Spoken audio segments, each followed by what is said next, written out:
Hi guys, today I'm going to be doing a review of Maybelline's Dream Nude Airfoam, not phone, I keep saying phone instead of foam. Now it comes in a bottle like this, as you can see. It has a plastic lid on it, but I've lost that. So it's got this little pump dispenser which dispenses the foam, and I'll just show you what that looks like. You have to shake it up beforehand, and you just put it on. That came out lovely. It usually comes out a bit nicer than that.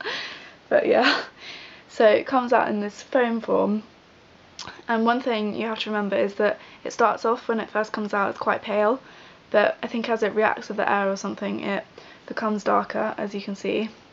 At first it looks quite thick, but when you start rubbing it in, it's actually got a very thin, watery consistency. So this would be good for you if you have good skin and you just want sheer coverage, but for me, I don't have very good skin. If you want thicker coverage, this is definitely not the foundation for you. Another issue I have with it is that it's very hard to blend in. Like, you often end up with quite, well, I just blended it across my whole hand there, but you often end up with very kind of streaky. So if you don't cover your whole face and neck, you can end up with lines there, which obviously is never a good look. And I don't like to cover my whole face. I like to just put foundation mainly there and there, so it's quite difficult for me to like blend in. Also, I found that if I put it around here, it kind of gets dark here, and it just kind of gives you a bit of a shadow there, which is also not a good look. So I can't put it over my top lip, but it's probably not a good place to put your foundation anyway. So yeah, it's just quite difficult to blend in, very thin.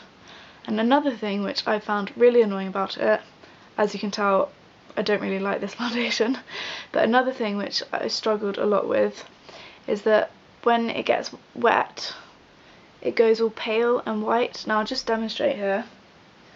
So I've got a wet finger and I'm just going to put it on, and as you can see, it goes all kind of whitey pale. Now I don't know if this is because it's got SPF in, because I've found somewhere that it has SPF, but if it does, it doesn't say it on the bottle anywhere that it has SPF. So I mean, if it does, they should put that on the bottle. I'm fawn, if you were wondering, and I'll put a caption to say whether or not it has SPF in. And also, it's quite expensive. It's $8.99, which for me it's not at all worth the money.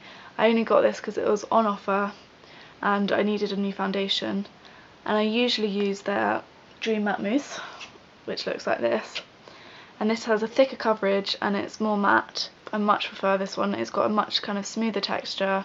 It doesn't go white when it gets wet, because for me, when my eyes water, I can sometimes end up with a white streak down here, so that's pretty irritating. So I definitely recommend this one's better if you want thick coverage. And even if you want thin coverage, don't get this one. I really don't think it's worth the money at all. And yeah, I just thought, sorry it's a bit of a negative review, but I thought I'd just do it before any of you went and bought it. So yeah, I hope this helped you, and that's it really, short and sweet, but thank you for watching. Bye bye!